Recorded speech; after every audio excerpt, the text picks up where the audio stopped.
ओम नमो भगवते वासुदेवाय। ओम नमो भगवते वासुदेवाय। ओम नमो भगवते वासुदेवाय। ओम नमो भगवते वासुदेवाय। ओम नमो भगवते वासुदेवाय। ओम नमो भगवते वासुदेवाय। नारायणं नमस्कृत्यं नारायणं नमस्कृत्यं नरं चैव नरोत्तमं नरं चैव नरोत्तमं देवीं सरस्वतीं व्यासं देवीं सरस्वतीं व्यासं ततो जयमुदीरये। ततो जयामुदीरये। अष्टप्रायेषु अभद्रेषु नश्यतायेषु अमरेषु नित्यं भागवत सेवया नित्यं भागवत सेवया भगवती उत्तमा श्लोके भगवती उत्तमश्लोके भवति नैष्ठिकी। भगवती नैष्ठिकी। कृष्णाय वासुदेवाय कृष्णाय वासुदेवाय देवकी नन्दनाय च देवकी नन्दनाय च गोपकुमाराय नन्दगोपकुमाराय गोविन्दाय नमो नमः। गोविन्दाय नमो नमः। ॐ अज्ञानतिमिरस्य ज्ञानाञ्जनशलाकया चक्षुरुन्मीलितं येन तस्मै श्रीगुरवे नमः। श्रीचैतन्यं स्थापितं येन भूतले स्वयं रूपकदामह्यं ददाति स्वपदान्ते। वन्देऽहं श्रीगुरो श्रीयुतापतिकमलं श्रीगुरुं वैष्णवांश्च श्रीरूपं साग्रजातं सेवनां चरितं सागरितं सावधूतं परिजनासहितं कृष्णचैतन्यदेवं श्रीराधां कृष्णपादान् सेवनामिता श्रीशाखान्वितां च नमो विष्णुपादाय कृष्णकृष्णाय भूतले श्रीमते भक्तिवेदान्त स्वामिने नामने नमस्ते सारस्वते देवे गौरवाणी प्रचारिणे निर्विशेषा शून्यवादे पाश्चात्य देशतारिणे नमो महावदन्याय कृष्णप्रेमप्रदायिने कृष्णाय कृष्ण चैतन्य नामने गौरवश्री नमः। हे कृष्ण करुणा दीनबन्धो जगत्पते गोपेश्वरिका कान्ता राधा कान्ति तप्त कांचन गौरांगी श्रीराधे वृंदावनेश्वरी विश्वमानुस्वे देवी प्रणमामि हरिप्रिय पाञ्चाकल्पतरुभ्यश्च कृपा सिन्धुभ्येव च पतितानां पावनेभ्यो वैष्णवेभ्यो नमो नमः। जय श्री कृष्ण चैतन्य प्रभु नित्यानंद श्री अद्वैत गदाधर श्रीवासादि गौर भक्तवृंद हरे कृष्णा कृष्णा कृष्णा हरे हरे हरे राम राम राम हरे हरे।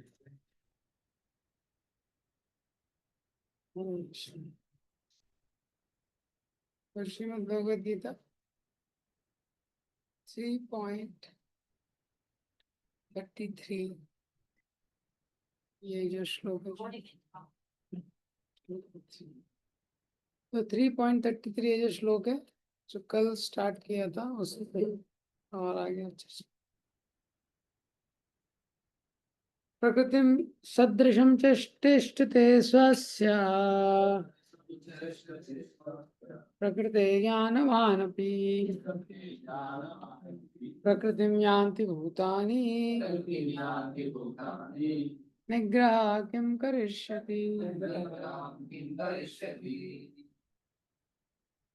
तो ये जो श्लोक है जिस पर हमने चर्चा करना स्टार्ट किया 3.31 3.32 जो श्लोक है 3.30 में भगवान जो कंक्लूसिव अंडरस्टैंडिंग कर्म के बारे में जितना सिद्धांत भगवान ने बताया है उसे कंक्लूसिव अंडरस्टैंडिंग देते हैं कि मयि सर्वाणि कर्माणि सन्न्यस्य अध्यात्म चेतसा निराशीर निर्ममो भूत्वा युद्धस्वा विगता ज्वर। अब ये कंक्लूसिव अंडरस्टैंडिंग देने के बाद भगवान बता रहे हैं कि जो इसका पालन करता है उसके साथ क्या होता है जो पालन नहीं करता। 3.31 में बताते हैं जो पालन करता है, ये में मतम इदम नित्यम अनुतिष्ठन्ति मानवा श्रद्धावंतो अनुसूयंतो, श्रद्धा के साथ, विश्वास के साथ, बिना किसी द्वेष के। तो क्या होता है, मुच्यन्ते ते पी कर, वो कर्म बंधन से मुक्त हो जाता है। वो एक कैटेगरी। दूसरी कैटेगरी क्या है, जो पालन नहीं करता है, ये तू एतत् अभ्यसूयन्तु ना अनुतिष्ठन्ति मानवा, जो द्वेष के कारण ये पालन नहीं करता है। तो उसके साथ क्या होता है, सर्व ज्ञान विमूढ़ास्थान विधि नष्टान चेतसा, सारा ज्ञान उसका नष्ट हो जाता है। 3.32 में बताते हैं सारा ज्ञान नष्ट हो जाता है, मतलब यूजलेस हो जाता है सारा ज्ञान। विधि नष्टान अचेतसा, कॉन्शियसनेस क्या हो जाती है उसकी, मिसडायरेक्टेड, मिसडायरेक्टेड कॉन्शियसनेस। अब उसके आगे ये श्लोक में बताते हैं भगवान, अर्जुन भगवान से पूछते हैं कि जब आपने इतना क्लियर इंस्ट्रक्शन दिया है कि जो फॉलो करता है उसके साथ क्या होता है, जो फॉलो नहीं करता है उसके साथ क्या होता है, तो फिर लोग फॉलो क्यों नहीं करते। जब इतना क्लियर आपने इंस्ट्रक्शन दिया है कि फॉलो करेगा तो कर्म के बंधन से मुक्त हो जाएगा, विश्वास के साथ पालन करेगा तो, और पालन नहीं करेगा तो उसका ज्ञान नष्ट हो जाएगा।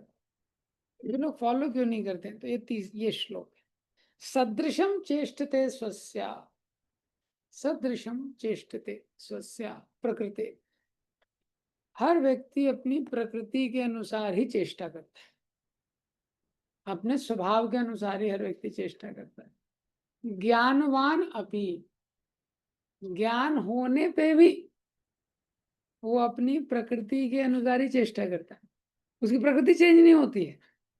ये अब ये श्लोक में कोई सोच सकता है कि ये अज्ञानी व्यक्तियों के लिए नहीं बोला जा रहा है, तो अज्ञानी व्यक्ति है वो तो गलत काम करता ही है। ज्ञानी व्यक्ति भी अपनी प्रकृति के अनुसार ही कार्य करता है। जो ज्ञानी, प्रकृति में यान्ति भूतानि, इस संसार में जो सारे जीव हैं उनकी एक प्रकृति है। निग्रह किम करिष्यति, what can a repression accomplish. भगवान यहाँ बोल रहे हैं जबरदस्ती करके क्या होगा, रिप्रेशन करके क्या होगा। तो कल जैसे मैंने बताया था, ये श्लोक में जो प्रकृति है, प्रकृति शब्द का मतलब है, तो कई बार लोगों को लगता है तो भगवान बोल रहे हैं कि जो व्यक्ति का जैसा स्वभाव है वैसे ही करेगा, तो हम जबरदस्ती करके क्या कर लेंगे। तो ये तो भगवान ने अभी तक जो इंस्ट्रक्शन दिया उसके अपोजिट हो गया। भगवान ने सेकंड चैप्टर में इतने सारे इंस्ट्रक्शन दिए, इंद्रियों को संयम करना चाहिए, इंद्रियों का निग्रह करना चाहिए, इंद्रियों के विषयों से दूर रहना चाहिए। और यहाँ भगवान बोल रहे निग्रह किम करिष्यति, निग्रह करने से क्या होगा, रिप्रेशन या सप्रेशन करने से क्या होगा, व्यक्ति तो अपने स्वभाव के अनुसार कार्य करेगा। तो जो प्रकृति है वो अलग चीज है, और जो वासना है वो अलग चीज है। तो कई बार इस श्लोक का आश्चर्य लेके लोग सोचते हैं हम कुछ भी कर सकते हैं। भगवान ने तो बोला है निग्रह किम करिष्यति, कुछ भी कर सकते हैं। प्रकृति और वासना, इसमें अंतर है। प्रकृति मतलब क्या है, मटेरियल नेचर।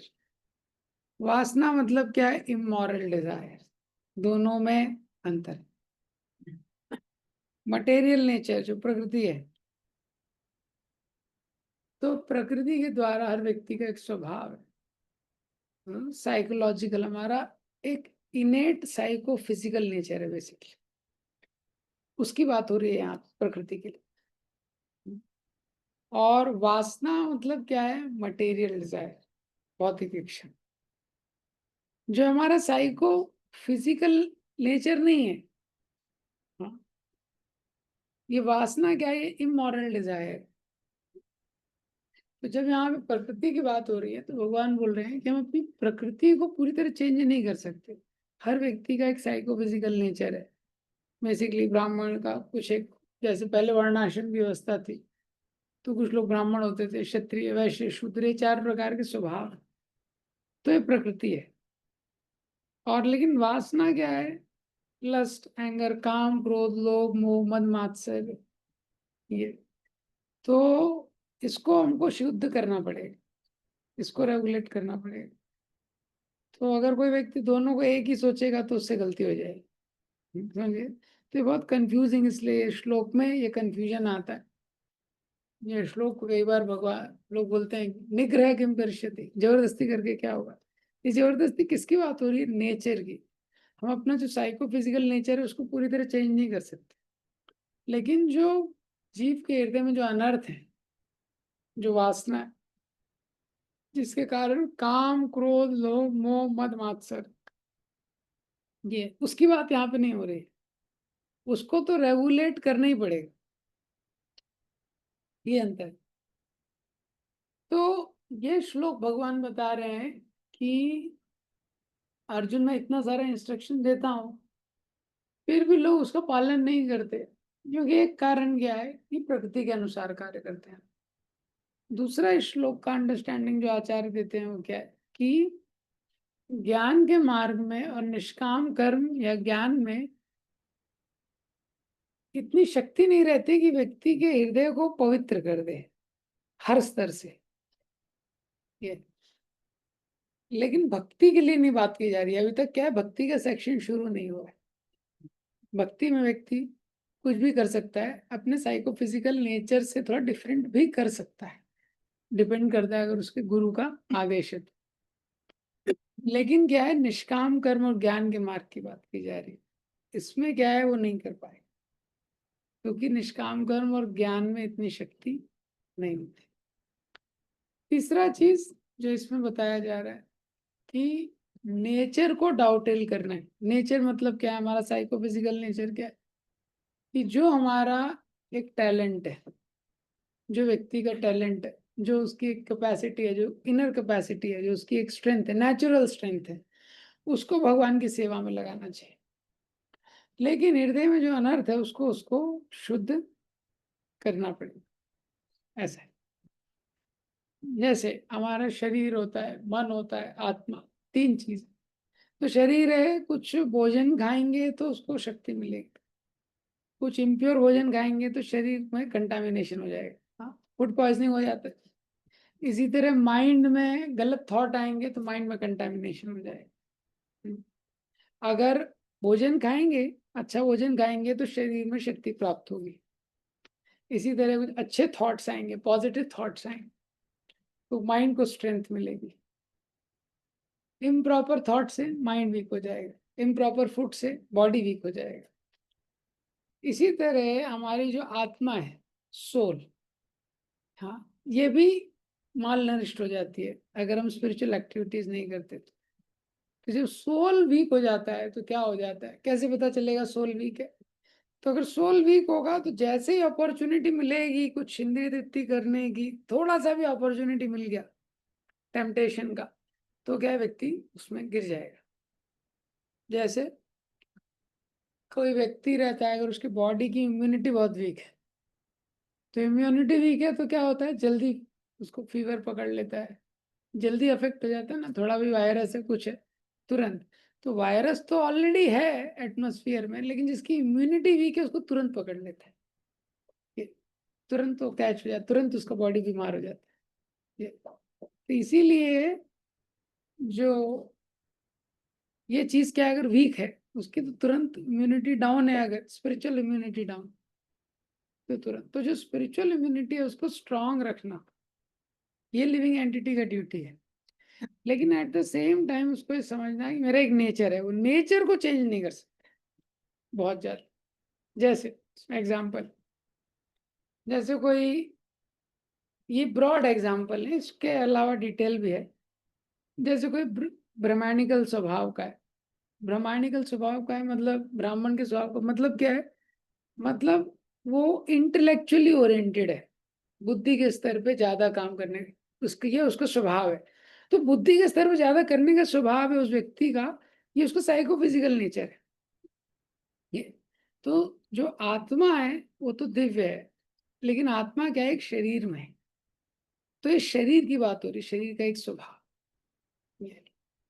तो वो शरीर का साइकोफिजिकल नेचर क्या है उसका, ब्राह्मण की टेंडेंसी है, क्षत्रिय की टेंडेंसी है, वैश्य की टेंडेंसी है, ये।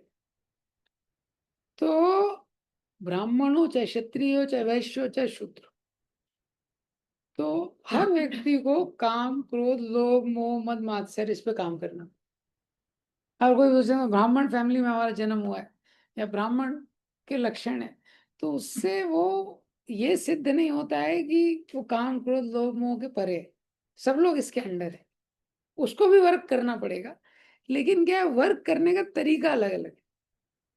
ब्राह्मण का, क्षत्रिय का, वैश्य का, शूद्र का, ये सबको अपना शुद्धिकरण, प्योरिफिकेशन प्रोग्राम सबके लिए, लेकिन थोड़ा तरीका अलग हो सकता है।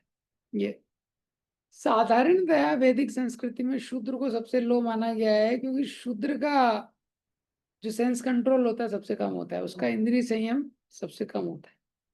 ये इसीलिए शूद्र को वेद पढ़ने के लिए भी पहले अलाउ नहीं करते थे। क्यों? क्योंकि वेद पढ़ेगा, पालन नहीं कर पाएगा, मिसयूज कर सकता है। ये तो अभी जिस भी व्यक्ति का जो स्वभाव है, तो अभी किसी व्यक्ति का स्वभाव है शूद्र का, जो पहले की बात कर रहा हूँ, अभी तो मिक्सचर है, मैं पहले वैदिक प्रिंसिपल की बात कर, तो उसको पहले वेद पढ़ना अलाउ नहीं था। क्यों? वेद पढ़ेगा, मिसयूज करेगा, क्योंकि सेंस ग्रेटिफिकेशन के डिजायर उसको बहुत ज्यादा। और वैदिक संस्कृति में भी देखेंगे, ब्राह्मण का जीवन है, तो ब्राह्मण का जीवन हर लिए बहुत सरल है, एक तरह से बहुत कंफर्टेबल भी है। ब्राह्मण बहुत मेहनत नहीं कर रहा है, वो अपना कुछ शास्त्र पढ़ रहा है, शास्त्र पढ़ा रहा है, यज्ञ यज्ञ आदि करा रहा है, ये सब क्रियाएं ब्राह्मण के लिए दी गई। लेकिन क्या है कि उसका जीवन में क्लीनलीनेस है, प्योरिटी है। अब अगर कोई शूद्र है, वो ब्राह्मण को इमिटेट करता है, तो इस तरह का श्लोक है, निग्रह किम करिष्यति, तो उसको अगर शास्त्र पढ़ने इतनी देर दे दिया जाए, वो नहीं पढ़ पाएगा, उसका एब्जॉर्प्शन नहीं होगा। तो ब्राह्मण के लिए, उसके लिए वो डिलाइट है, मतलब उसके लिए वो एंजॉयमेंट है, उसके लिए वो, उसके माइंड के लिए वो क्या है, एक्साइटेड हो जाता है शास्त्र पढ़ता है तो।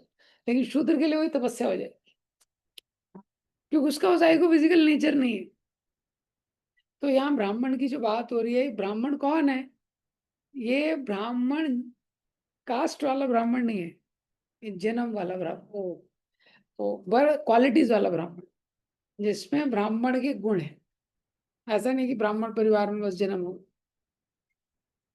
तो ये अंतर है, ब्राह्मण, क्षत्रिय, वैश्य, शूद्र, सब लोग अपने, जैसे कोई क्षत्रिय है, उसको कंट्रोल चाहिए, वो कुछ ना कुछ कंट्रोल चाहिए, कुछ ना कुछ एडमिनिस्ट्रेशन चाहिए। ये उसके लिए वो नेचुरल है, वो नेचुरली वो कर लेगा। इसलिए कलयुग में तो चीजें मिक्स हो गई हैं, ब्राह्मण, क्षत्रिय, वैश्य, शूद्र सब मिक्स है। लेकिन फिर भी क्या है, लोगों का फिर भी एक स्वभाव प्रोमिनेंट थोड़ा रहता है। अभी जिसका नेचर है मैनेजमेंट करने का ज्यादा, कई बार तो क्षत्रिय स्वभाव कुछ है, अब उसको नहीं भी देंगे तो भी वो ले ही लेगा। जैसे बस में, जैसे कहीं आप ट्रैवल कर रहे हैं, कुछ ट्रेन में ट्रैवल कर रहे हैं, तो देखिए ट्रेन में कुछ हो गया, ट्रेन में सपोज एसी धीरे चल रहा है, एग्जाम्पल, हाँ, तो कितने लोगों के लिए धीरे चल रहा है? जो 60-70 लोग बैठे हैं, उस सबके लिए धीरे चल रहा है। या ट्रेन में सपोज टॉयलेट क्लीन नहीं है, लेकिन आप देखेंगे एक दो लोग इनिशिएटिव लेंगे, वो कहीं फोन करेंगे, ये करेंगे, वो करेंगे, देखा? हाँ, हाँ। तो क्या है, उस स्वभाव रहता है, बाकी लोगों के लिए भी चल रहा है, लेकिन हर व्यक्ति का एक अपना अपना स्वभाव रहता है। तो क्षत्रिय स्वभाव है, तो उसके अकॉर्डिंग वो एक्ट करेगा। इसलिए जैसे देखिए, वो स्टोरी आपने सुना, वो स्टोरी में 4 लोग होते हैं, वो चोरी करते हैं, चोरी के हाथ पकड़े जाते हैं। उसमें एक ब्राह्मण रहता है, एक क्षत्रिय रहता है, एक वैश्य, एक शूद्र। हाँ, तो राजा के पास लाते हैं, तो राजा बोलता है हाँ, ये 4 लोगों ने चोरी की है। तो ब्राह्मण को पनिशमेंट क्या देता है? ब्राह्मण को बोलता है तुमने ऐसे कैसे कर दिया, बस, और कुछ नहीं, तुमने ऐसे कैसे कर दिया, बस। क्षत्रिय होता है, उसको थोड़ा इंसल्ट करता है, हाँ, वो शर्म नहीं आई ये करने के लिए, थोड़ा इंसल्ट करता है। वैश्य होता है, उस पर फाइन लगा देता है। कि तुमको 100 स्वर्ण मुद्राएं देनी पड़ेगी। और जो शूद्र होता है तो शूद्र के लिए बोलता है इसको गधे पे बैठाओ, इसका मुंह काला करो, पूरे गांव में इसको घुमाओ।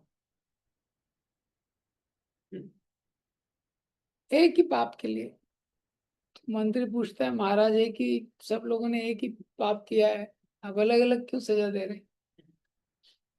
तो बताता है क्योंकि इनका स्वभाव अलग अलग है। कभी जाके देखो तो ब्राह्मण के घर में जाके देखता है तो Brahmin was considering to commit suicide, बस उसको ये बोला तुमने ऐसे कैसे कर दिया। ब्राह्मण मतलब उसका रिफाइंड इंटेलिजेंस होना चाहिए। हाँ, उसको हिंट देने की जरूरत है, ज्यादा फॉलो अप की जरूरत नहीं है, एक बार हिंट देते हो कैच कर। ऐसे क्षत्रिय को भी इंसल्ट हो गया तो उसको लगा मेरा सारा dishonour is worse than death. और क्षत्रिय ये, और वैश्य को क्या करना पड़ा, एक फाइन लगाना पड़ा 100 स्वर्ण।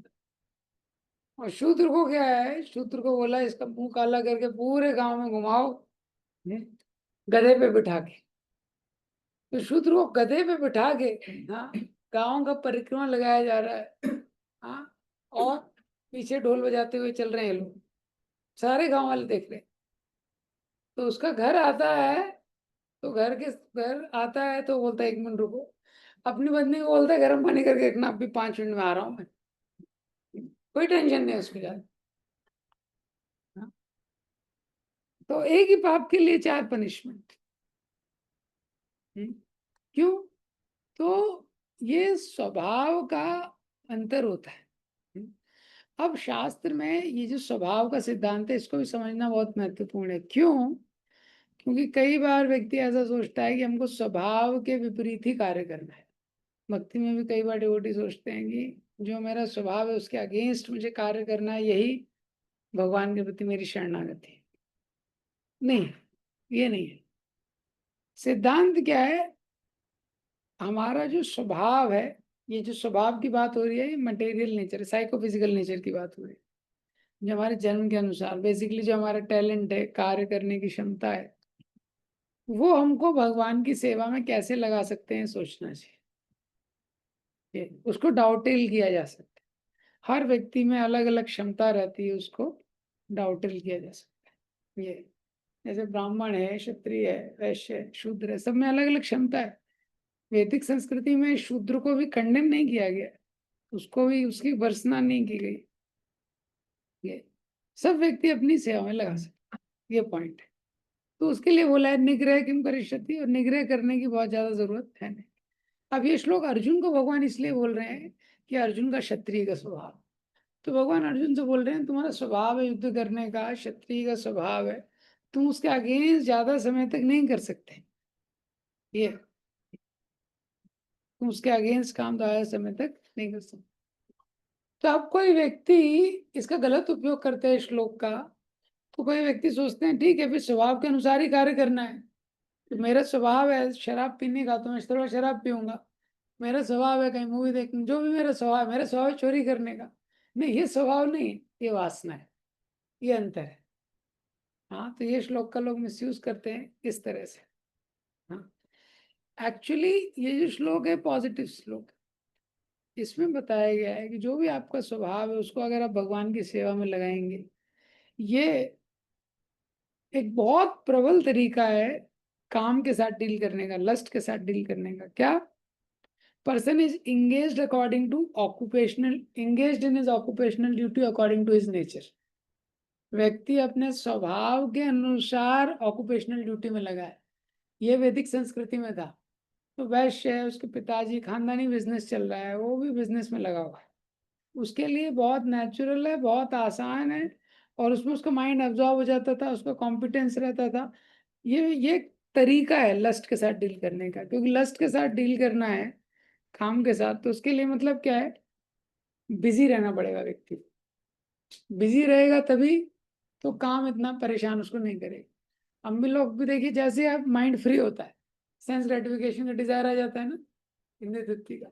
इसलिए बिजी रहना बहुत इंपॉर्टेंट है, इंगेज रहना, प्लान रहना। अब ये जो बिजी रहने की बात हो रही है, ये बिजी कैसे रहना है, केवल फिजिकली नहीं, मेंटली।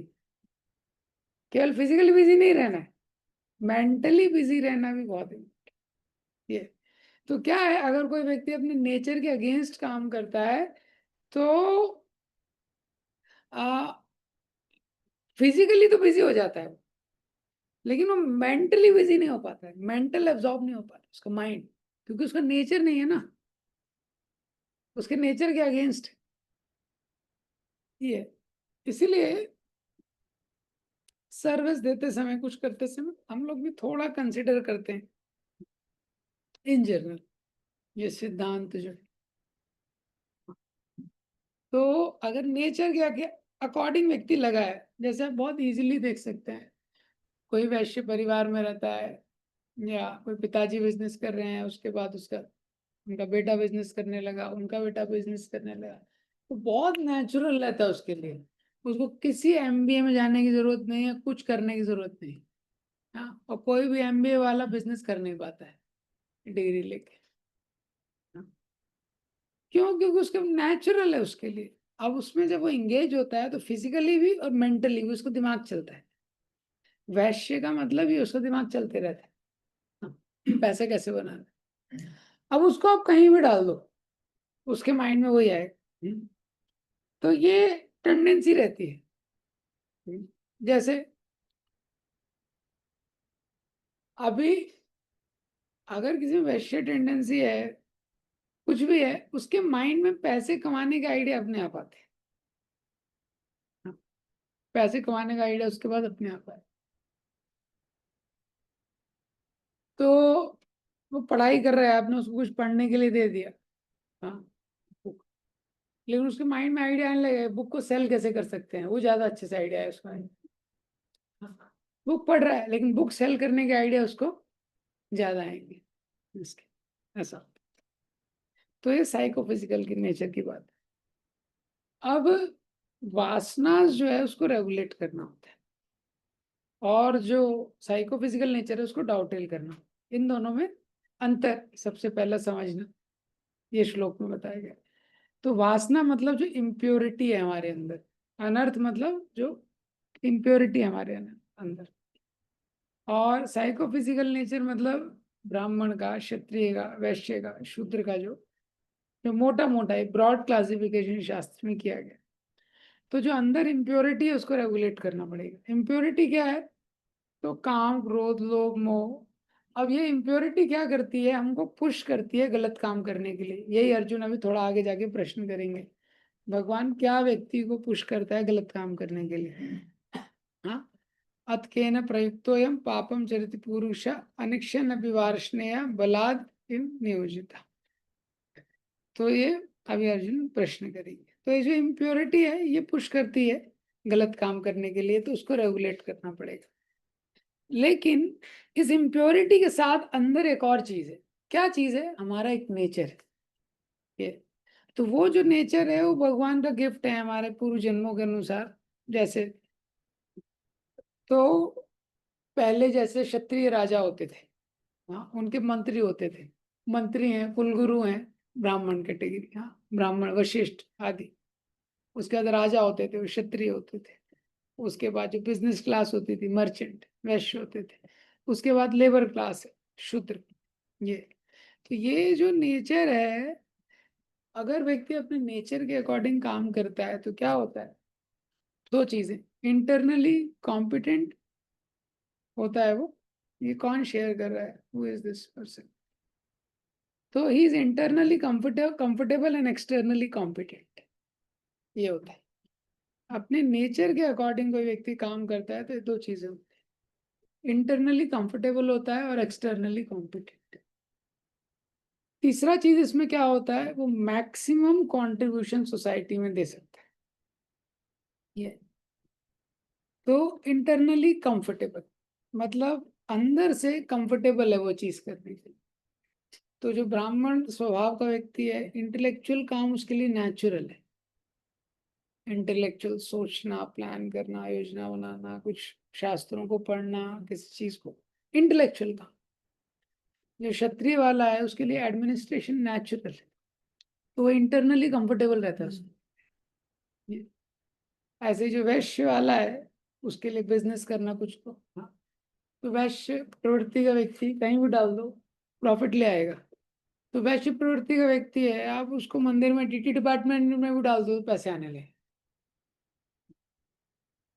वो उसका टेंडेंसी है ऐसा है। और ब्राह्मण वाले प्रवृत्ति वाले को आप गोविंदा में डालो, गोविंदा डूब जाएगा। ब्राह्मण प्रवृत्ति वाले को आप गोविंदा में डाल दो, वहां जाके प्रवचन करेगा वो, ये ज्यादा, हाँ, ज्यादा डिस्कस करेगा तो वो नहीं चला पाएगा। तो ये सिद्धांत हमको समझना चाहिए। दूसरा क्या है, अनकंफर्टेबल भी रहेगा। हाँ, व्यक्ति किसी का स्वभाव नहीं है मैनेजमेंट करने का, एडमिनिस्ट्रेशन का।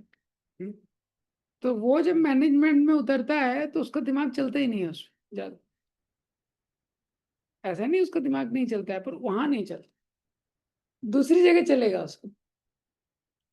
तो इंटरनली कंफर्टेबल। दूसरा क्या होता है, एक्सटर्नली कॉम्पिटेंट। एक्सटर्नली भी कॉम्पिटेंट होता है।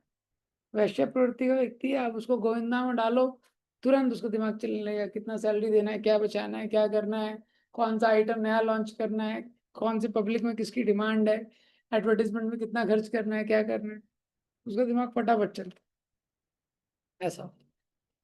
तो उससे क्या होता है, ये एक सही तरीके से एक्सटर्नली कॉम्पिटेंट रहता है तो उसका कॉन्ट्रीब्यूशन हाई हो जाता है, खुद भी वो एक कॉन्फिडेंस फील करता है, उसका कॉन्ट्रीब्यूशन भी क्या हो जाता है, हाई हो जाता है, नेचुरल है ना उसके लिए। तो अभी हम लोगों के लाइफ में भी ये एक बहुत इंपॉर्टेंट सिद्धांत होता है, क्योंकि हमारे लाइफ में हम किसके साथ डील करते हैं, माइंड के साथ। समझे, जब माइंड के साथ डील करते हैं तो हम लोग माइंड के लगभग लगभग कंट्रोल में रहते हैं। ये हम लोगों को कई बार पता नहीं चलता, लेकिन कभी कभी हमको पता चलता है। जैसे कैसे हम समझ सकते हैं कि हमारा मन हमको पूरी तरह से नियंत्रण कर रहा है। कोई भी एक छोटा सा अच्छा हैबिट डेवलप करने का जब हम ट्राई करते हैं, छोटा सा संकल्प लीजिए आप। अब संकल्प लीजिए कि कल से 3 बजे उठना है। छोटा सा चीज है, बहुत बड़ा चीज है। या किसी ने कोई संकल्प लिया आज से दिन में नहीं सोना है, या कुछ भी किसी ने संकल्प लिया मुझे आज से रोज आधा घंटे प्रभुपाद में पढ़ना है। ये, हाँ, संकल्प लिया रोज साधना काट बैठना, छोटा सा चीज है ना। वो छोटा सा चीज जब आप करने जाएंगे, एक्चुअली करने जाएंगे, तो आपको पता लग जाएगा हम लोग कितने ज्यादा एंसले। वही माइंड आपको करने नहीं देगा, छोटा सा चीज है। हाँ, बस करेक्ट। छोटा सा भी एक हैबिट, आप अच्छा हैबिट अपने को ला के अपने आप को डिसिप्लिन करने का प्रयास कीजिए, आपको समझ में आ जाएगा कि हम लोग माइंड के कितने ज्यादा कंट्रोल में हैं। फुल कंट्रोल में है माइंड ये। तो इस प्रकार से मन ने हमारे ऊपर क्या है, नियंत्रण बना के रखा है। तो अब ये स्थिति में जब मन का नियंत्रण इतना ज्यादा है हमारे, ये बार बार हम एक ही रिजोल्यूशन में फेल होते हैं। तो आप समझ जाते हैं क्या माइंड क्या है, हमारे पूरा कंट्रोल। तो माइंड के अंदर इंप्रेशन है, काम क्रोध लोभ मोह मद मात्सर्य। तो अच्छा चीज हम करने जाते हैं, छोटे से छोटा, उसी दिन फेल कर देता है। अगला दिन छोड़ो, उसी दिन फेल कर देता है, उसी दिन करना मुश्किल है। दूसरा क्या है, काम क्रोध लोभ मोह मद मात्सर्य के संस्कार हैं, कितनी बार करते हैं, संकल्प लेते हैं कि नहीं करेंगे, वापस करते हैं। करेक्ट। और वे सिद्धांत क्या है, हम उसको डिसिप्लिन करना चाहते हैं। हमारे माइंड में इसको क्या करना है, अभी डिसिप्लिन करना है माइंड को। ये तो जैसे हम भक्ति करते हैं, साधना भक्ति में आते हैं, तो माइंड के ऊपर प्रेशर बढ़ जाते हैं, हमको डिसिप्लिन करना पड़ता है ये। लेकिन जो हमारे साइकोफिजिकल नेचर जो होता है, ये क्या है, भक्ति के अगेंस्ट नहीं है, इसको डाउटेल किया जा सकता है। हाँ, तो ये माइंड के लिए थोड़ा कंफर्टेबल है ये। तो अगर कोई व्यक्ति साइकोफिजिकल नेचर के भी अगेंस्ट काम कर रहा है, समझ रहे हैं, और एट द सेम टाइम अनर्थों को कंट्रोल करने के लिए माइंड को रेगुलेट कर रहा है, तो ज्यादा हो जाता है, तो माइंड के लिए ज्यादा हो जाता है, तो उसमें ज्यादा एनर्जी लगती है। लेकिन अगर आप अपने साइकोफिजिकल, इसलिए जिस व्यक्ति के पास जो टैलेंट है उसको डेवलप करना चाहिए। जो भी टैलेंट है। अब हर टैलेंट ऐसा भी नहीं हो, इसमें भी और डिटेल है, क्या क्वेश्चन आंसर कवर करूंगा मैं। तो साइको फिजिकल नेचर डाउटेल कर सकता है व्यक्ति, जिसको जो भी चीज आती है, जो भी सीख सकता है, उसको भगवान की सेवा में लगाना चाहिए। तो वो इजी हो सकता है, कोई गा सकता है, कोई बजा सकता है, मैनेज कर सकता है, कुछ भी जो कर सकता है वो उसको करना चाहिए। और जो वो सीख सकता है उसको सीखना चाहिए। तो एक बार क्या हो जाता है, जो साइको फिजिकल नेचर को कृष्णा की सर्विस में लगाता है, तो उसमें माइंड जल्दी एब्जॉर्व हो जाता है। तो उसमें माइंड एब्जॉर्व हो जाता है, तो उससे भी थोड़ा उसको लस्ट से डील करने में आसानी होती है। और उसके साथ साथ अनर्थों पे नियंत्रण करने के लिए वो स्पिरिचुअल एक्टिविटी करते हैं हम लोग। हाँ, श्रवणम कीर्तनम स्मरणम ये सब। तो श्रवणम कीर्तनम स्मरणम करने में लेकिन माइंड इतना एब्जॉर्ब इजिली नहीं होता है। तो जो स्पिरिचुअल लाइफ के रूल हैं, श्रवणम कीर्तनम आदि, ये हमको क्या है, हमारे लोअर नेचर, हमारा जो लोअर नेचर होता है, रजोगुण में चले जाते हैं, तमोगुण में चले जाते हैं। तो उसके कारण व्यक्ति गलत काम करता है, उससे डील करने में हेल्प करते हैं। लेकिन ये स्वभाव के अलावा हमारा जो तमोगुण है, रजोगुण है, इसके अलावा जो हमारा नेचर है, जो हमारा स्वभाव है, जो भगवान की सेवा में लगा सकते है, तो वो माइंड को एब्जॉर्प्शन के लिए इजी होता है। तो वो भी माइंड को प्योरीफाई करता है, वो भी हमको शुद्ध करता है। तो कोई वैश्य स्वभाव का है, हाँ, तो अपना बिजनेस कर रहा होता है, भगवान के लिए बिजनेस कर रहा है। अभी कोई प्रोग्राम में कुछ जाता है, उसमें अकाउंट दे दो उसको, ठीक है, तो क्योंकि उसको मनी से डील करने का हैबिट है, तो उसको कोई दिक्कत नहीं होगी। लेकिन जब भगवान की सेवा में उसको लगाएगा, तो उसको क्या है, हेल्प होगा। ये तो ये एक सिद्धांत भगवान बता रहे हैं अर्जुन को, कि इस तरीके से हम लोअर नेचर को इवेंचुअली ओवर पावर कर सकते हैं। हाँ, कि वासना के लिए हमको स्पिरिचुअल एक्टिविटीज करनी होती है, वासना से डील करने के लिए। और अपने स्वभाव जो होता है, हमको उसको क्या करना होता है, उसको डाउटेल करना होता है। इसलिए ये श्लोक मैंने जो बताया इसमें, इस श्लोक को सुन के कई बार व्यक्ति को ऐसे लग सकता है कि फिर कंट्रोल करने की जरूरत क्या है। हम्म, लेकिन यहाँ पे क्या है, दो अलग अलग चीजों की बात हो रही है। एक है हमारा स्वभाव, एक है वासना। वासना को कंट्रोल करने की जरूरत है, हाँ, लेकिन स्वभाव जो है उसको कंट्रोल नहीं कर सकते पूरी तरह। हाँ, demands of the senses should be regulated, should and must be. इसलिए उपदेशामृत का पहला श्लोक क्या है, वाचो वेगम मनसा वेगम जीवा वेगम क्रोध, हाँ, उधर उपस्थ वेगम एतान वेगान विषेत धीरा सर्वाम अपीमाम पृथ्वी से शिष्य। उपदेशामृत के पहले ही श्लोक में बोला है कि इन वेगों को नियंत्रण करना पड़ेगा। ये क्या, सेंसेस से कनेक्शन में। लेकिन जो बॉडी का इनहेरेंट नेचर है, उसको आप नहीं छोड़ सकते। बॉडी का एक नेचर है, हाँ, कैसे, अगर कोई व्यक्ति शराब पीना चाह रहा है, तो ये बॉडी का नेचर नहीं है। शराब पिए बिना वो मरेगा नहीं, उसकी हेल्थ और अच्छी हो जाएगी। हाँ, लेकिन क्या है, किसी व्यक्ति का इंटेलेक्चुअल नेचर है, अब उसको बोला जाए बिजनेस करो, हाँ, तो ये उसके लिए फिर क्या है, वो इतना इफेक्टिव बिजनेसमैन नहीं बन पाएगा। ये वो सस्टेन नहीं कर पाएगा उसको बहुत ज्यादा। ये है। तो हमको जो डिटर्मिनेशन अपना उपयोग करना है, विल पावर का उपयोग करना है, वो क्या है, वासनाओं को नियंत्रण करने में करना है, ये समझना चाहिए। लेकिन अपने स्वभाव के अनुसार जो व्यक्ति जो है वो कार्य करता है।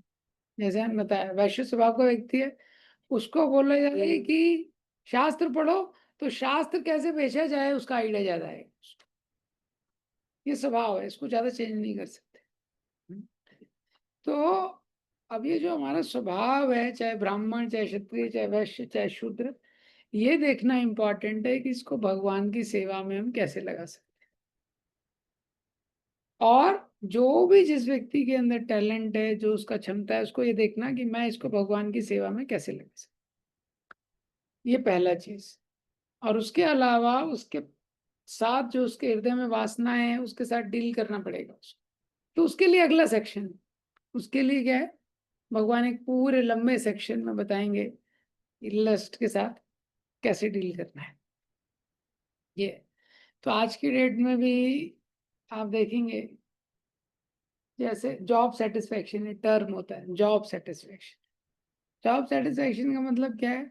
यही है, कोई व्यक्ति है वो अपने स्वभाव के विरुद्ध कुछ कार्य कर रहा है तो रोता रहता है। जॉब में पेमेंट तो मिल रही है, उसको लाखों रुपए मिल रहे हैं, लेकिन वो सुखी नहीं है। क्यों? क्योंकि अपने स्वभाव के अनुसार कार्य नहीं कर रहा।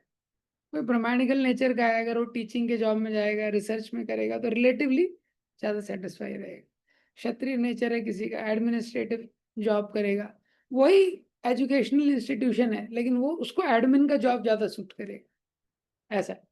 और उसको अगर आपने एडमिन वाले को टीचिंग में लगा दिया, उसको दिक्कत रहेगी। ये जैसे आप सबका अलग अलग स्वभाव रहता है। कोई व्यक्ति है, उसको बिना दौड़ भाग के उसको जमता ही नहीं। उसका स्वभाव है, दौड़ेगा भागेगा मैनेज करेगा तब उसको लगेगा मैंने कुछ किया है। ये तीसरा व्यक्ति है, वैश्य स्वभाव का है, उसको फंड रेजिंग में लगा दीजिए या फाइनेंस मैनेज करने के लिए, तो संतुष्ट रहेगा उसी इंस्टीट्यूशन। ये और आपने जिसका रिसर्च करने का स्वभाव है, उसको फंड रेजिंग में लगा दिया, दुखी रहेगा।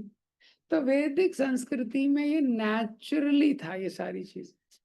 हाँ, ये नेचुरली था। हाँ, ब्राह्मण क्षत्रिय वैश्य शूद्र के अनुसार नेचुरली था। लेकिन आज के समय में नेचुरल नहीं। आज के समय में, आज के समय में अननेचुरल हो गया।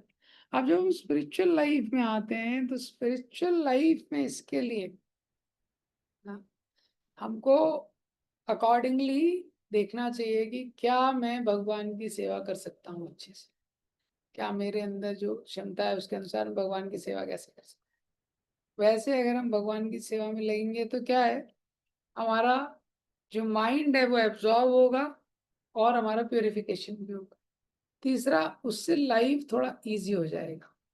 उससे क्या है, कॉन्फिडेंस मिलता है और हमको एक सेटिस्फेक्शन मिलता है कि मैं भी भगवान के लिए कुछ कर रहा हूँ। हाँ, मैं भगवान के लिए कुछ हर व्यक्ति कुछ ना कुछ सेवा कर सकता है। ऐसा ही नहीं व्यक्ति, कोई व्यक्ति कुछ भी सेवा नहीं कर सकता। हाँ, चरणामृत बांटने से लेके विग्रहों का सेवा करना, भगवान के लिए कुछ कुकिंग करना, भगवान के लिए माला बनाना, प्रचार करना, शास्त्र पढ़ना, शास्त्र बांटना, जो भी कर सकता, तो ये वो व्यक्ति को देखना चाहिए कि मैं क्या कर सकता हूँ। ये तो और अपनी क्षमता के अनुसार जब वो सेवा जो कर सकता है उसको करनी चाहिए, जितनी ज्यादा कर सकता है। हाँ, उसको करना चाहिए तो उसको सेटिस्फेक्शन मिलेगा। उसको टाइम निकालना चाहिए। तो पहले ही मैंने सिद्धांत बताया, 3 तरह की चीजें होती हैं, things which we like to do, things which we want, हाँ we have to do, and things which we are told to do. ऐसी चीजें होती हैं जो हमको बोला जाता है तुमको करना है। हाँ, और ऐसी चीजें होती हैं जो हम करना चाहते हैं। और ऐसी भी चीज रहती है जो हम करना नहीं चाहते लेकिन वो हमारी लिस्ट में लास्ट है, but we have to do, वो करना। तीनों प्रकार की चीजों को, हर प्रकार की सेवा को हमको प्रभुपाद जी के आंदोलन में करना पड़ता है। ये क्यों? क्योंकि प्रभुपाद जी का आंदोलन है, प्रचार का आंदोलन है, तो हर व्यक्ति हर प्रकार की सेवा में लगता है। लेकिन जो वो करना चाहता है, जो उसको लगता है कि मैं अच्छे से कर सकता हूँ, उसको करने के लिए उसको टाइम निकालना चाहिए। जब वो चीजें वो करता है जो उसको बोली जाती हैं, ऐसी सेवाएं जो वो करना नहीं चाहता पर उसको बोली जाती हैं, तो इससे क्या है, वो सबमिसिवनेस सीखता है। तो सबमिसिवनेस सीखता है तो उससे फॉल्स ईगो प्योरीफाई होता है। और वो चीजें जो वो करना चाहता है, जब वो चीजें वो करता है तो उससे संतुष्टि मिलती है उसको, क्योंकि वो उसके नेचर के अकॉर्डिंग है। ये तो इवेंचुअली हर व्यक्ति को ये देखना इम्पोर्टेंट रहता है कि कैसे मैं अपने आप को पॉजिटिवली इंगेज रखूं। क्योंकि ये जो कैटेगरी है, things which we have to do, इससे भी हमको ब्लेसिंग्स और मर्सी मिलती है। हम्म, क्योंकि हो सकता है हमारे स्वभाव से पूरा अलाइन नहीं कर रही, लेकिन फिर भी हम वो सेवा कर सकते हैं। ये लेकिन लंबे समय के लिए वो सेवा नहीं कर पाएंगे। ये लॉन्ग टाइम के लिए, ऐसा है। उसमें क्योंकि हमारा माइंड थोड़ा जल्दी एब्जॉर्ब होगा नहीं, और वो सेवा अगर हम कर रहे हैं तो हमको गाइडेंस लेना पड़ेगा ऐसे व्यक्ति का जिसका स्वभाव है उस सेवा करने का। समझ गए?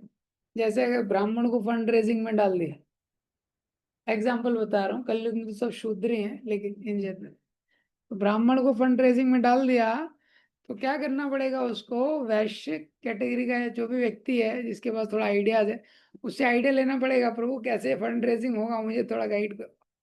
ये उसके माइंड में इतना आइडिया नहीं, तो उसको समझना चाहिए मुझे किसकी हेल्प लेनी है, किसकी मुझे हेल्प लेनी है। तो ये श्लोक इस तरह से भगवान बताते हैं।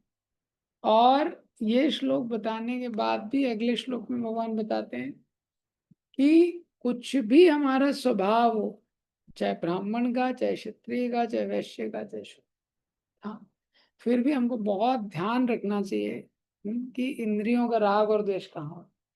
तो ये कल से कल से कल उसको डिस्कस करेंगे। किसी क्वेश्चन है? इस क्वेश्चन कमेंट? जैसे इसमें आपने बताया एक सेटिस्फेक्शन होता है, वो मतलब सिलो मिला है, हाँ। अगर उसको अपने स्वभाव के हिसाब से करते हम्म। हैं वाला सिलो मिल रहा है तो मुझे सेटिस्फेक्शन मिलता है और वो लंबे समय के लिए मिलता है। हाँ। तो मुझे क्वेश्चन था कि कैसे कभी कभी उस केस में होता है कि हम वो सिर्फ अपने सेटिस्फेक्शन के लिए कर रहे हैं, उसको उसमें कभी भगवान का प्लेजर भूल जा रहा है, मतलब उनको अपना हाँ। मैं कर रहा हूँ, हमें मेरे को अच्छा लग रहा है बस। तो अगर प्रश्न है कि अगर हम अपने स्वभाव के अनुसार करेंगे तो उसमें हमको सेटिस्फेक्शन मिलेगा, तो ऐसा भी हो सकता है कि हम लोग अपने सेटिस्फेक्शन के अकॉर्डिंग ही करते रहें और भगवान की प्रसन्नता भूल जाएं। तो ये शुरुआत में क्या होता है, धीरे सबसे पहले इंगेज करना इंपॉर्टेंट है माइंड में, ऐसा है। इसीलिए मैंने लास्ट में कंक्लूड करते समय बताया कि हमको हर प्रकार की सेवा करनी पड़ती है इस्कॉन में। ऐसी सेवा जो हम करना चाहते हैं, जो नहीं करना चाहते हैं, जो बहुत करना चाहते हैं, हर प्रकार की सेवा करनी चाहिए। ये जब when we do what we have to do, we get blessings and permission to do what we like to do. ISKCON के आंदोलन में है ना, कोई व्यक्ति है, मेरे को जो करना है भैया मैं वही करूंगा, मुझे हारमोनियम बजाना है, और दिन भर हारमोनियम बजा रहे हैं, तो उसको नहीं रख पाएंगे। करेक्ट? हाँ, थोड़ा उसको झाड़ू भी लगाना पड़ेगा, थोड़ा क्लीनिंग भी करना पड़ेगा, थोड़ा ये भी करना पड़ेगा, और क्या है उससे हमारा सबमिसिवनेस जो है वो भी ग्रो होता है। लेकिन क्या है, जो हम करना चाहते हैं और अगर वो भक्ति के विरुद्ध नहीं है, कोई कीर्तन करना चाहता है, नाम जप करना चाहता है, ये तो उसको टाइम निकालना चाहिए अपनी बाकी चीजों के साथ उसको करने के लिए, उससे उसको हृदय में नरिशमेंट मिलेगा।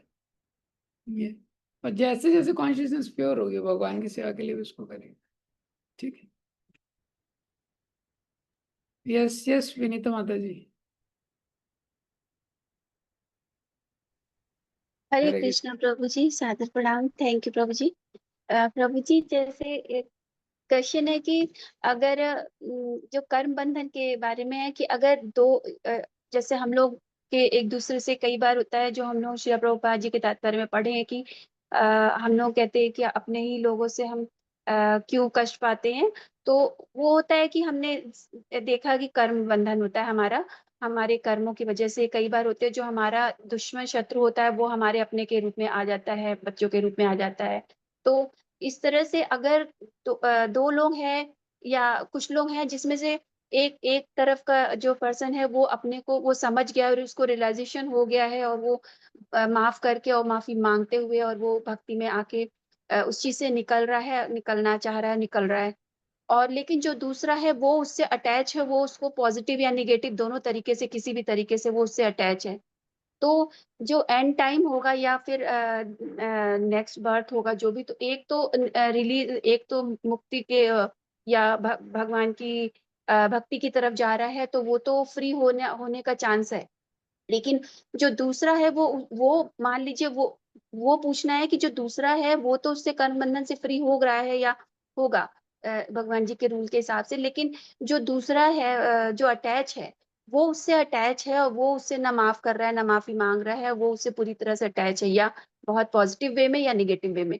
तो वो अगर उसके अटैच होने से क्या दूसरे वाले को इफेक्ट पड़ेगा, क्योंकि दूसरा तो उससे अलग हो रहा है, लेकिन ये अटैच है, तो क्या इसका उससे फिर से कोई बंधन रह जाएगा?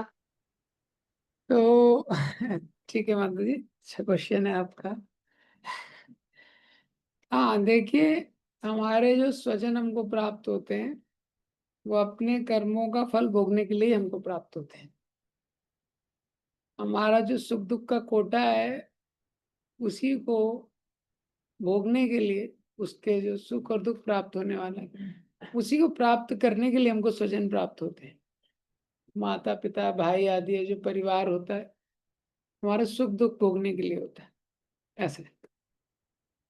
ये पहला पॉइंट। दूसरा, हाँ, कोई भी भक्ति में लग गया तो वो कर्म बंधन से मुक्ति के मार्ग पे है। हर व्यक्ति को अपना होमवर्क करना पड़ेगा, ऐसा अल्टीमेटली ये। अब दूसरा व्यक्ति है, अगर वो अपना होमवर्क नहीं कर रहा है तो उसका अलग सिस्टम रहेगा। ये कर्म का सिद्धांत गहन है। जो भी भक्ति करता है उससे जो कनेक्टेड होता है तो उसको भी बेनिफिट मिलता है प्रोपोर्शन में। ये जैसे कोई भक्ति कर रहा है तो उसके कनेक्शन में जो व्यक्ति है उसको भी बेनिफिट मिलेगा। कैसे मिलेगा, किस प्रोपोर्शन में मिलेगा, कितना वो भक्ति करने वाले व्यक्ति से पॉजिटिवली अटैच है, कितना उसकी सेवा में लगा हुआ है, उस पर डिपेंड करता है। और फिर भगवान उसके लिए पॉजिटिव अरेंजमेंट करेंगे। ये लेकिन जरूरी नहीं है कि वो इमिडिएटली डिलीवर हो जाए, भगवान उसके लिए अरेंजमेंट करेंगे। लेकिन अगर वो नेगेटिवली अटैच है तो और नेगेटिव इफेक्ट होगा फिर तो, और उसको वैष्णव अपराध भी लग जाएगा तो और नेगेटिव हो जाएगा। तो हर व्यक्ति को अपना होमवर्क करना। तो हम लोग अगर अपना होमवर्क कर रहे हैं, जैसे कोई परिवार में एक व्यक्ति अपना होमवर्क कर रहा है, वो अपना भक्ति कर रहा है, हाँ तो बाबू उसका ध्यान रखेंगे भगवान। भक्ति इंडिपेंडेंट है, कोई भी व्यक्ति कर सकता है। परिवार में कोई सपोर्ट कर रहा है नहीं कर रहा है, लेकिन आप भक्ति कर रहे हैं तो भगवान देख रहे हैं। ये तो भगवान अकॉर्डिंगली उसका रिजल्ट आगे मैनिफेस्ट करेंगे, ऐसा है। हरे कृष्णा प्रभु। यस प्रभु जी, थैंक यू प्रभु जी। हाँ, हरे कृष्णा प्रभु। हाँ धन्यवाद प्रभु जी, थैंक यू सो मच प्रभु जी, सुंदर प्रवचन के लिए आपके। प्रभु जी जस्ट मेरे दिमाग में एक चीज आया था कि जैसे हनुमान जी अपने भक्ति के मतलब अपने सेवा के स्वभाव को भूल गए थे और जामवंत जी ने उनको याद दिलाया कि आप ये कर सकते हो। तो कभी कभी हमारे मतलब सर्विसेज में ऐसा होता है कि हम वो स्वभाव को समझ ही नहीं पाते। हो सकता है और उसको मतलब बाय डिफॉल्ट ये समझ लें कि ये हमारा स्वभाव ही नहीं हो। लेकिन कोई कुछ ऐसे जामुन टाइप के भक्त हैं जो आपको अगर याद दिलाएं तो उस केस में आपको मतलब उसके रिकॉर्डिंग मतलब कैसे जज करना चाहिए कि मतलब आगे बढ़ना चाहिए कि नहीं बढ़ना चाहिए। हाँ अच्छा है, अच्छा पॉइंट है आपका। इसलिए जामवंत की बहुत जरूरत है। जामवंत का बहुत इंपॉर्टेंट रोल है एनकरेज करने का। एक कॉन्सेप्ट होता है अनकॉन्शियस कॉम्पिटेंस का, मतलब व्यक्ति में कॉम्पिटेंस रहती है लेकिन वो अनकॉन्शियस रहता है उसके प्रति। इसीलिए तो हम लोग स्पिरिचुअल लाइफ में रहते हैं, डिवोटी बनने के बाद धीरे धीरे डिवोटी हमको रियलाइज कराते हैं आप ये करो ये करो, हमारे अनकॉन्शियस कॉम्पिटेंस को। तो कोई भी सुपीरियर उसका ये रिस्पॉन्सिबिलिटी है ये। और हम भी किसी भी रोल में कहीं एक्ट कर रहे हैं तो हेल्प करना चाहिए लोगों को, जो उनका टैलेंट है उसके अकॉर्डिंग एक्ट करने के लिए ये। और जनरली जो गाइड है उसका, उसके जो रोल होते हैं, एक रोल रहता है he has to help people navigate. हाँ, उसको गाइड बोलिए काउंसलर बोलिए कुछ भी बोलिए, गाइड का काम है नेविगेट करने में हेल्प करना। नेविगेट मतलब व्यक्ति गलत डिसीजन ले रहा है, गलत एक्सट्रीम्स में जा रहा है तो उसको नेविगेट करने में कि कैसे थोड़ा बैलेंस करना है, आगे जाना है। दूसरा काम होता है उसको जो अनकॉन्शियस वीकनेस है वो बताना, क्योंकि हम सबके अनकॉन्शियस लिमिटेशन है, अनकॉन्शियस वीकनेस है जिसके बारे में हम अनकॉन्शियस हो चुके हैं। हाँ, हमको पता ही नहीं है हमारा वीकनेस है, हमारी गलती है, वो पॉइंट आउट करना। तीसरा काम है अनकॉन्शियस कॉम्पिटेंस को फैन करना। और व्यक्ति के अंदर कुछ अनकॉन्शियस कॉम्पिटेंस भी रहती है जो कर सकता है उसको फैन करना। तो ये भी इम्पोर्टेंट है, इसलिए स्पिरिचुअल लाइफ में भक्तों के साथ रहते रहते भक्त उसको पकड़ लेते हैं। तो सेवा में लगाते लगाते अनकॉन्शियस कॉम्पिटेंस और कुछ नहीं भी होता तो वो भी निकाल लेते कॉम्पिटेंस, वो भी हो जाता है, करते करते भी कुछ चीजें आ जाती हैं ऐसा भी होता है। Yes. Thank you Prabhu ji, thank you so much.